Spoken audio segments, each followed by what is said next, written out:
In today's video, we are reacting to this Keith Lee video just ruined their life. Oh man, Keith Lee, man. In terms of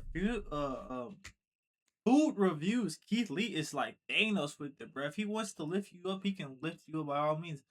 But if Keith Lee wants you gone, all he gotta do is with a review, and you're pretty much cooked. But with that being said, let's go ahead and get into the video and see whose life Keith Lee just ruined today. Are panicking after going from the internet's favorites to the internet most hated. And they're at a risk currently of losing everything they've ever worked for in the last decade after getting in the crosshair of Keith Lee today. There's this older black dude on social media who's been going viral for his food content. His content is Jesus Christ, that butt fell off straight off the bone, bruh. Like I don't even see no pieces of meat left. Holy crap. pretty much him just pulling, the bone out the ribs and showing how tender the ribs actually are. Hence his nickname, Mr. Tenderism. Well, they actually have an actual restaurant called the Smokehouse Destinations, and Keith Lee came to the Smokehouse Destination to do a food review. The review started off as a pretty normal Keith Lee review, but by the end of the video, Destination Smokehouse was public enemy #1. We'll get back to the video shortly, but I wanted to let you guys know this video is being sponsored by Kalshi. Kalshi is an app where you can to get $10 on your first deposit. Me and my family are currently in Marietta, California, and this, in my opinion, is the most intense. I do love Keith Lee's messaging though. Like the fact of like he's coming in trying to just be a regular dude because he wants regular everyday people to get great service too. And I think I remember I saw a tweet coming out where the company was like, "Yo, we would have did a better job if we knew Keith Lee was coming." Like, what about the rest of us, bro? I just spent $25 for this food. What do you mean you gonna half-ass make my food, but make Keith Lee's food amazing just cause he Keith Lee? Like, come on, man. Keith Lee is only gonna come once or twice, whatever. Versus if you're repeated customers, we're coming every day, so we should get the same quality of service, bro. That's real. Anticipated video I've ever done. In my hand is food from Destination Smokehouse, with the Tenderism. My whole mission today to see, in my opinion, is the food actually Tenderism, or do I just love watching Unc? Let's find out together. I got it. Let's try it and rate it 1 through 10. We spent $129.77. The customer service, my family said, was very good. This food was quick. It only took us 10 minutes to get it. And Unc is here, but Unc walking around with 4 different security guards, which I fully understand because people probably bombarding him non-stop. So I'm gonna show you the thing I got, and we're gonna try it and rate it 1 through 10. Holiday yams, mac and cheese, coleslaw, 2 orders of Texas toast, 4 sides of barbecue sauce, and a 3-meat plate. I got a beef rib, some oxtail, and some brisket. We gonna start with what I came here for, the beef rib. I didn't touch it, I didn't do nothing. This how it came. He goes through the food review. He gives them, a pretty great score. The food tastes amazing. But it's the end of the video that's getting a lot of controversy. So at the end of the video, Keith Lee had about $4,000 he wanted to donate to Mr. Tenderism, right? This is an older black dude, who's been making content online. He's everybody's favorite. Just showing love, being real. You know what I'm saying? Ain't nothing wrong with that. Blessing up. Grandpa online. Keith Lee wanted to give him some money. However, when Keith Lee went to give him some money, something takes place at the restaurant that makes Keith Lee leaves without actually getting the meat or give the $4,000 tip to Mr. Tenderism. Sweet, cinnamon, a lot of spices and flavors, 8 out of 10. For me, the standout is absolutely the oxtail. But past the oxtail, the standout is Unc. Not only, in my opinion, is it extremely hard to get people engaged like that, to show your true personality, to be yourself, no matter how fast things take off in the space. I don't think he intended for it to go the way it's going. I think he just wants to show his love of food and his love of what it is that he's doing. I'm personally taking $5,000 out of my own bank, and we going to say happy holidays to Unc. So, update. We could not get to Unc. Security said it was over with for the day. They said that he was filming something. I believe he was filming a podcast. We had $5,000 in cash, or $4,000 in cash that we was going to give him in hand. They didn't take it, so... Damn, in hand too? Not even on the call. Both Iraq cash money. Jesus Christ, brother. Keith Lee, you are a good man. That is a good man, Savannah. We're gonna take this money and feed some people, but we just gonna do what we feel like we're supposed to do in the community. And as always, after this, I pray and hope that they continue to reach their target audience. God bless you. Have an amazing day. Y'all be safe. The ending of this Keith Lee review sparked several uncomfortable conversations and think pieces. The first think piece was, oh, they too good to meet Keith Lee. Oh, wow, they selfish. They not as nice and wholesome and family-oriented as they are in these videos, which from my perspective, bruh, dudes filming a podcast, Keith Lee could have waited or he could have, you feel me? Like if he really wanted to, he could have waited I didn't think until it the was that podcast was over. I don't know. But the second thing, Plus, even if he's filming, what's the podcast being around? Like I said, from my understanding of the situation, all he's doing is just showing meat fall off the bone. Like, I feel like that's pretty straightforward if you ask me, but I don't know. is this Keith Lee video kind of exposed something that a lot of people probably already knew, but the masses thought that this, like the smokehouse was owned by the older black guy because he's been the mascot. He's been the dude in all the videos, pulling the bone from out the ribs, taste testing it. So people thought this was his restaurant, so hence made them want to support him even harder. Right. But the Keith Lee video exposed the fact that this restaurant, was not owned completely by this older black guy, that is actually like a Hispanic restaurant owned by a Hispanic family. They are white passing, but they're not white per se. So people kind of felt hoodwinked, and that I didn't know Mexican. I didn't know they were busting down the barbecue like that. I thought it was some like I feel like black people. That's what I think of personally when I think of barbecue. But guess I'm wrong. Well, I don't clearly, and they know too. If they got Unc being the spokesperson for this, their target audience clearly is black people. So that's a think pieces. And then once you couple that with, he couldn't come out the interview to meet Keith Lee, they thought, older dude is being dragged to do these, interviews and these several things for like a business that he don't own. He's being exploited. Conversations about proper compensation began to go viral. And essentially at the end of these discussions, people began to say they don't want to support the restaurant anymore because, Keith Lee Exposed is not black owned and how they treated Keith Lee. Finding out that Tenderism destination was not black owned was not on my bingo card in 2025. Especially people that talk about, me, as somebody that talks about generational trauma. Generational trauma because you think... Yeah, because it's not, because the people don't own it as black. That one, I don't know. It kind of like, I'm not really seeing the angle on that one. I mean, if the food is good, it's good. I understand maybe you want to go a little bit harder for it because it's, if it was black owned, but like the food's still good. You know what I mean? That, again, from my understanding, at first coming into the video, I thought it was going to be the food was horribly or something. But from what I've gathered so far, the food was just good. It's just the people behind it, the owners of it weren't who everybody thought it was. So this man got a job is crazy. Black folks like this will talk you out of a good situation, bro. Don't listen to him, man. And reparations. For everybody saying, I don't see the problem with it. The fact that this man was able to grow a business is exactly what slaves did in this country. We picked cotton, we made the US billions, and then they gave us our freedom. I ain't gonna lie, I feel like this is kind of a stretch, bro. You're comparing him being the mascot, not the mascot. I feel like that's like it's a demeaning word to use, like the spokesperson, kind of like the face you think of when you think of this restaurant. That comparing that to slavery is kind of crazy. Like when I personally progressive whatever, I think of the flow chick, right? Y'all know what I'm talking about? The girl, the white girl with the black hair, the red lips that would always be in the progressive commercials, or Jake from State Farm. Like, but these niggas don't own it. That's to me, that's the same thing. I don't know if I'm tripping on that one. Y'all please let me know in the comment section. Well, y'all are gonna let me know because y'all always let me know when I'm tripping. But these people are ridiculous, man. Comparing a 9-to-5 to slavery. First off, you don't even understand the framework of their working relationship. But let's just say he did have a 9-to-5. Don't listen to unemployed people online. They would have you crashing out and making bad life decisions. So let me get this straight. This dude, if he is a 9-to-5 employee, was a 9-to-5 employee before he came on the internet. Was a 9-to-5 employee before y'all knew who he was.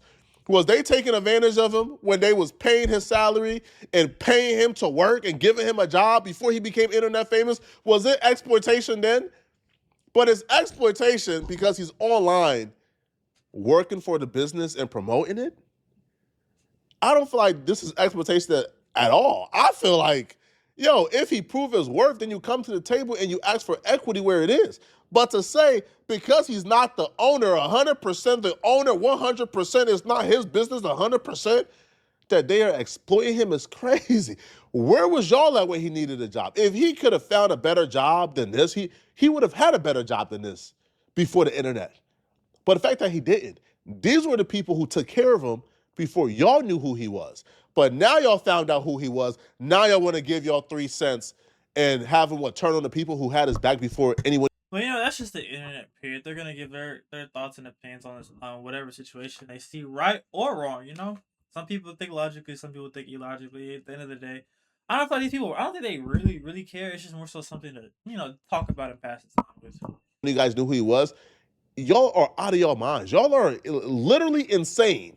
And now we're still fighting for reparations in 2025, while every other nationality that has ever been wronged in this country has pretty much received some type of reparation. If this man does not get his own business, I will know that this is set up by design, because I'm not trying to be rude. Other than owning the business permit and being a renter of that building, what does the owner do?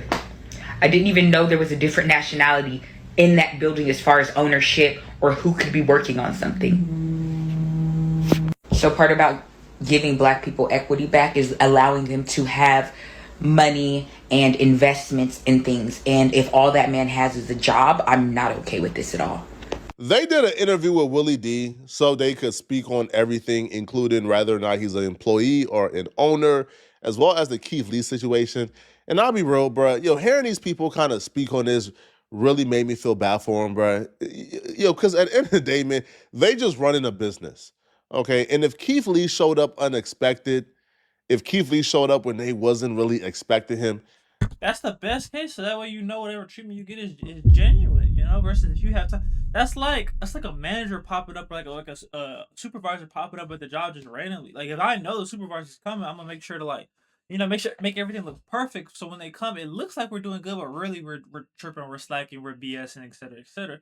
Versus they just pop in on the blue, you get to see what the real interaction, the real day to day of how things are going over here. So I don't know. I feel like him popping up at random is a way better expectation for the average everyday person than it being like, oh, Keith Lee is gonna come to a Tenderism restaurant on January 15th at 5:30 p.m. Like, no, come on. Is it like their obligation to treat Keith Lee better than they would treat anybody else and stop the podcast Ben had scheduled, I would assume, for a while now, and then leave the podcast to go cater to Keith Lee? No, because they wouldn't do it for anybody else, right? But because of that, they're now getting more hate than I think they've ever expected in life. So really solid. We were like 3 weeks out from planning it, and a lot of hiccups happened. We were so late in the day, but when we were doing it, we were just totally locked in. So I found out at the end of it was only 30 minutes too. It was a 30-minute podcast. Mm-hmm. So at the end, our head of security / host, Josh, came over. He's like, hey, Nick, man, it's like some guy came and he was trying to meet Walt to give him a $5,000 tip. I was like, oh, that's kind of weird, because we've had like streamers come in, trying to like come in and get weird content. So we love the exposure, but we don't need weird exposure. So he took it, and he didn't know. That was another shocking thing. Me, my friend Walter French, who's off camera, and then one lady who was working that day are the only 3 people in the restaurant who knew who he was. And I was in shock. I didn't even know it was Keith Lee until like 15 minutes after I heard about the tip. So as soon as I got the idea, I started messaging him, and I went out into the parking lot trying to find him.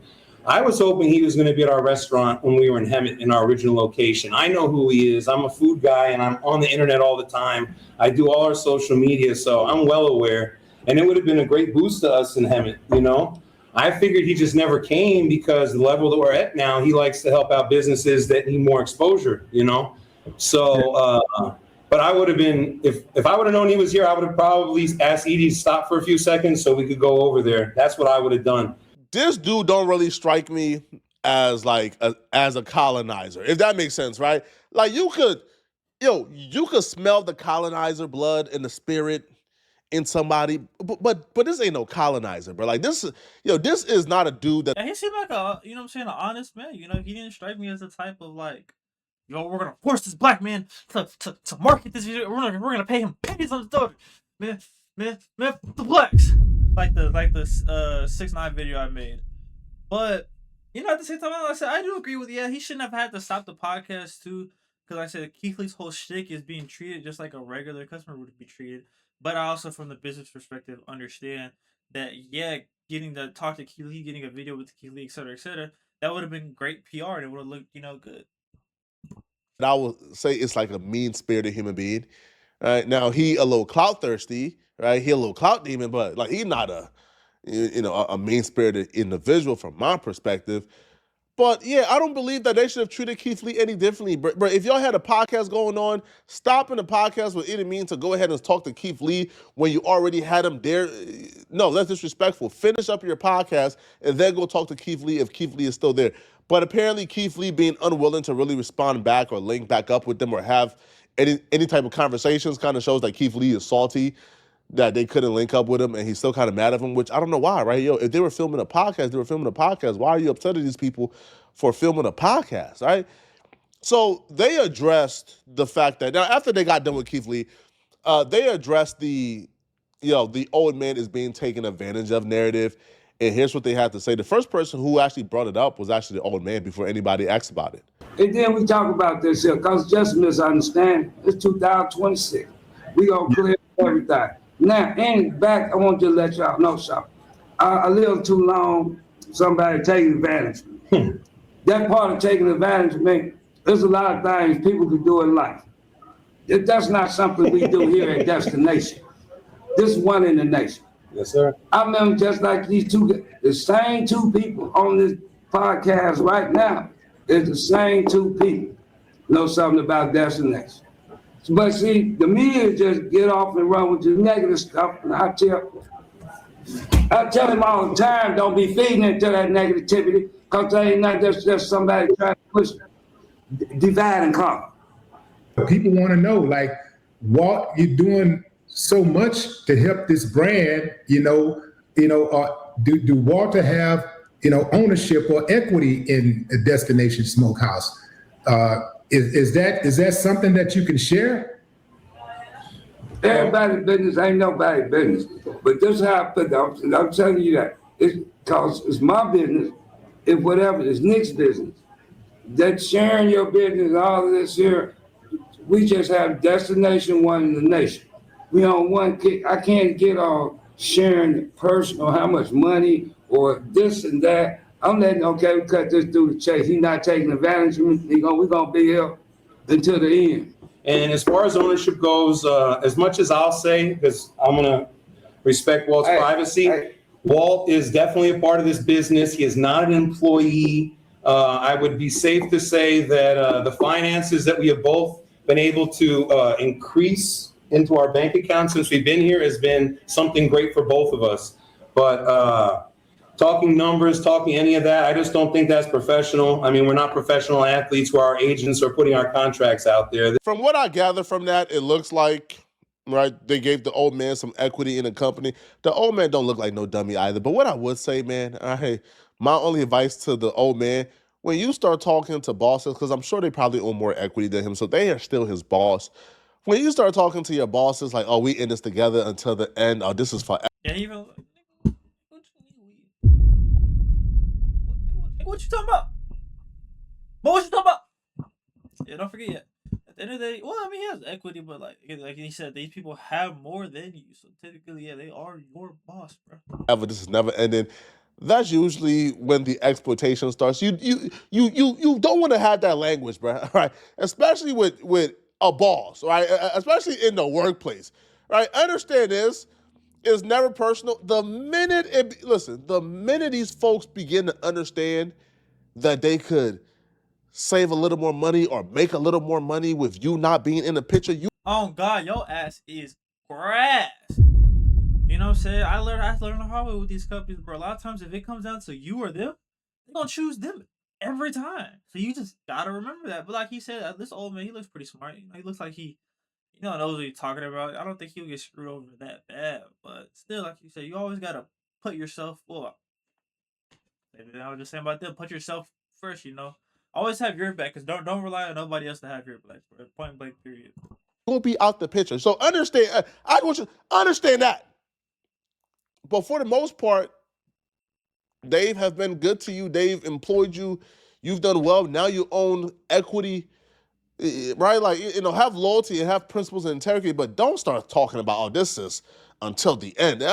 It's almost never until the end. It almost always have an expiration date. when doing business.